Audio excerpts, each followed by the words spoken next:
मैं एक दफ़ा जापान गया और वो होंडा फैक्ट्री थी। मैं जब गुजर रहा था तो वहाँ ऊ की आवाज़ आई, तो मैंने कहा ये क्या मामला है। फिर मैंने जो हमारे होस्ट थे, मैंने लगा जब पूछ रहे हैं, मैं चुप हो गया। फिर मैं आगे गया, फिर ऊ, जब तीसरी मरतबा ऊ हुआ तो मुझसे रहा ना गया। मैंने कहा ये वो डायरेक्टर था, मैंने कहा ये क्या हो रहा है। उसने कहा जी ये वर्कर्स हैं, एहतजाज कर रहे हैं। अंदाज़ा करें, काम नहीं रुका, प्रोडक्शन जारी है, मगर अपना एहतजाज उन्होंने रिकॉर्ड करवाया ऊ करके। दोस्तों, दुनिया बैनर उठाकर नाराबाजी करके एहतजाज करती है, लेकिन हमारे मुगल आजम साहब फरमाते हैं कि अगर किसी ने पाकिस्तान में एहतजाज करना है तो उसके मुंह से सिर्फ चू की आवाज निकले। ऊ की आवाज आई। मुसाफिर शब को उठते ही चू करता है। कौमें ऐसे नहीं बनती, कौमें चू करके बनती है। शायर यहाँ पर अवाम को ये कहने की नाकाम कोशिश कर रहा है कि हमारी नाजायज हुकूमत के खिलाफ नाराबाजी ना करो, बल्कि सिर्फ चू करो। चू करने के अलावा चीख टपाक डमडम भी कर लो तो कोई बात नहीं।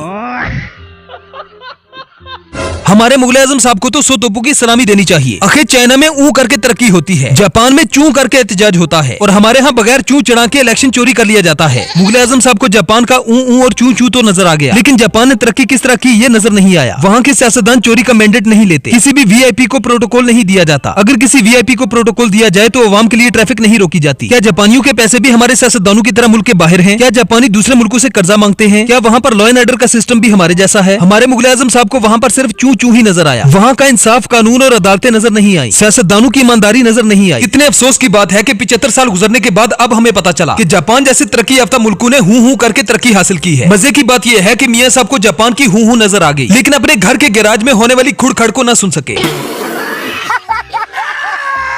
मियां साहब ने जैसे ही अवाम को पैगाम दिया कि पाकिस्तान में चू करके एहतजाज किया जाए, तब से अवाम ने भी हर तरफ चू चू का ट्रेंड बना दिया। मुनीब भी क्या कह रहे हो यार? मुनीब यार खाना ठंडा भेजा तो इसमें वो वाली क्या बात है? मुझे कहो, मैं उसको गर्म कर देती हूँ। यार खाना ठंडा, मैं अपना एहतजाज रिकॉर्ड करवा रहा हूँ। एहतजाज ऐसे रिकॉर्ड करवाते हैं, कुछ नहीं कहना, बस आपने करना है ऊ ऊ। चलो मेरी तरफ से भी ऊ, मुझे शॉपिंग कराओ ऊ। ये तो पॉसिबल ही नहीं कि मियां शहबाज शरीफ की तकरीर हो और वो अपनी तकरीर में कोई चवल न मारे। मौसूफ ने साल की शुरुआत एक बहुत बड़ी खच से कर दी। जब से छोटे मियां साहब ने चू चू की सदा लगाई है, तब से जिधर देखो हर कोई चू चढ़ा करता हुआ नजर आता है। अब बहुत से लोग सोच रहे होंगे कि भाई मैं ओ क्यों कर रहा हूँ। भाई वज़ीर आज़म पाकिस्तान शहबाज शरीफ साहब ने एहतजाज रिकॉर्ड करवाने का नया तरीका बता दिया है। ये वीडियो उनकी देखिए। ऊ की आवाज आई, जब तीसरी मरतबा ऊ हुआ तो मुझसे रहा ना गया, एहतजाज कर रहा हूं। ये पाकिस्तानी तारीख का वाहिद वजीर आजम है जो अपनी फॉर्म 47 की कुर्सी बचाने के लिए अवाम को ठंडे ठंडे मशवरे दे रहा है। छोटे मियां साहब की चू चू ने हर तरफ धूम मचा दी है। मैं एक दफा जापान गया और वो होंडा फैक्ट्री थी। मैं जब गुजर रहा था तो ऊ की आवाज। क्या मसला है? ये क्या ऊ लगा रखी है? जापानी चू चू की भरपूर नुमाइश के बाद पेश खिदमत है सीजन 2 चू चू। पाकिस्तानी कौम को ये कौन से जुर्म की सजा मिल रही है जो इस तरह के जोकर हम पर मुसल्लत हो चुके हैं। जब जापान गया, ये 80 की दहाई की बात थी, तो मुझे एक फैक्ट्री में लेके गए तो मैंने देखा, देखें ये कौमें इस तरह बनती है। मैंने देखा कि आवाज आ रही इस तरह और फिर बंद हो जाए, फिर मैं चंद कदम आगे चलूं, फिर आवाज आए इस तरह कौमें बनती हैं, इस तरह कौमें आगे तरक्की करती हैं। देखिए जापान, मैं एक दफा जापान गया और वो होंडा फैक्ट्री थी। मैं जब गुजर रहा था तो ऊ की आवाज आई। तू चुप रहे बाबा, तू चुप रहे। शहबाज शरीफ के चू चू के मशवरे के बाद अवाम ने अपने मुंह पर उंगलियां रख ली है और सिर्फ दिल ही दिल में हुकूमत के खिलाफ चू चू कर रही है। मतलब सिर्फ दिल में प्रोटेस्ट कर रही है। अभी तो शुरुआत है, आगे आगे देखिए। थोड़े अरसे के बाद इन्होंने कहना है कि आप मुंह से चू भी नहीं कर सकते, सिर्फ आंखों के इशारों से प्रोटेस्ट करें। इस वीडियो में हामिद मीर ने भी शहबाज शरीफ की मंजी ठोक दी। और मुस्लिम लीग नून भी और पीपल्स पार्टी इत्तेफाक कर लें आपस में कि आप सड़कों पे आके जो है ना एक दूसरे के खिलाफ नारेबाजी करने के बजाय सिर्फ ऊ किया करेंगे। हामिद साहब, में से आप सीरियस जवाब पूछ रहे हैं या वैसे आप? मैं बहुत सीरियस बात की है। नहीं देखें, मेरे चेहरे पे कोई मुस्कुराहट नहीं है, मैं बिल्कुल सीरियस हूं। मुझे तो नहीं लगता कि पाकिस्तानी कौम ऐसी है कि जितने हम ओपिनियनेटेड हैं और जितना हम जज्बाती हैं, हम इस तरह की एहतजाज। एक डेमोक्रेटिक मुल्क के अंदर, एक न्यूक्लियर स्टेट के अंदर 60-70% जिसके नौजवान हों, उनको हमारे मुगल आजम की तरफ से बताया जा रहा है कि आपने जब भी एहतजाज करना है तो गिद्दड़ की तरह चू चू करना है। चू चू भी नहीं बल्कि हु करना है। क्या करता है रे तेरी तो। मतलब यार हमारे मुगल आजम साहब को 21 नहीं बल्कि 1000 तोपों की सलामी देनी चाहिए। फ्यूचर में जब भी कभी नून लीग को एहतजाज करना हो तो वो अपने घर में बैठेगी और हु करेगी। अच्छा हो अगर अली अमीन गंडापुर भी बजाय के इतना एहतजाज करने के खाली ऊ कर दे तो रोला खत्म ना हो जाए। मैं ना, मुझे आज आपने मुझे क्लिप दिखाया तो मुझे समझ आई। मैं ना वो टार्जन की फिल्म देखता था तो वो पत्तों पे घूमते हुए करता था ना वो, तो मुझे समझ नहीं आती थी क्यों कर रहा है। मुझे अब समझ आई, वो एहतिजाज कर रहा था कपड़े पूरे ना होने के।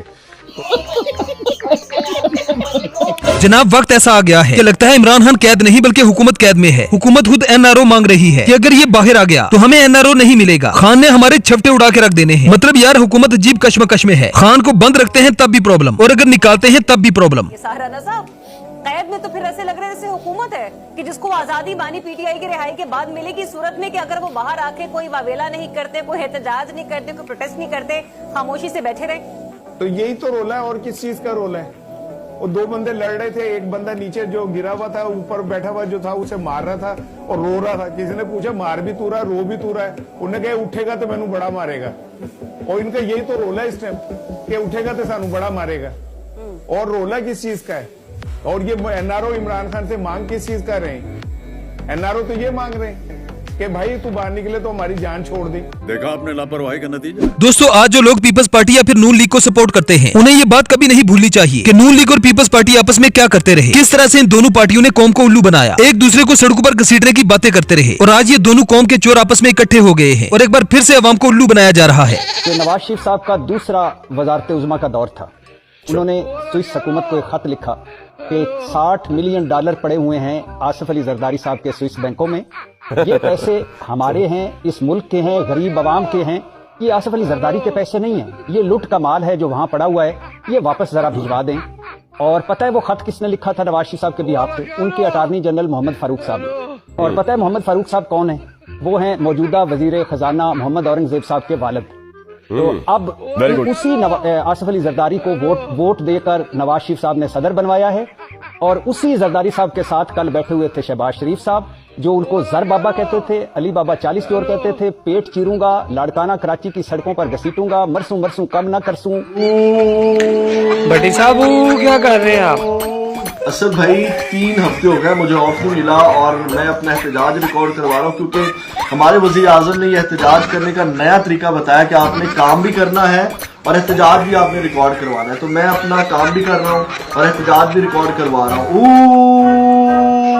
मगर वाला जो एहतजाज है ना, ये जापान और चीन और इन ममालिक में चल सकता है क्योंकि वहाँ पे रूल ऑफ लॉ है। पाकिस्तान के अंदर जो है ना ये वाला एहतजाज नहीं चल सकता। यहाँ पे गंडापुर वाला स्टाइल जो चल सकता है, यहाँ पे पीटीआई वालों का जो एहतजाज का तरीका कार है ना, वही एहतजाज जो है वही लोगों को जो है वो यहाँ समझ आता है। एहतजाज ये वाले एहतजाज पाकिस्तान में नहीं चल सकता। वेल तो दोस्तों ये थी हमारी आज की वीडियो। आई होप आपको पसंद आई होगी। अगर वीडियो पसंद आए तो वीडियो को लाइक कीजिए, शेयर कीजिए और चैनल को सब्सक्राइब करना ना भूलें। तो मिलते हैं नेक्स्ट वीडियो में। Good bye.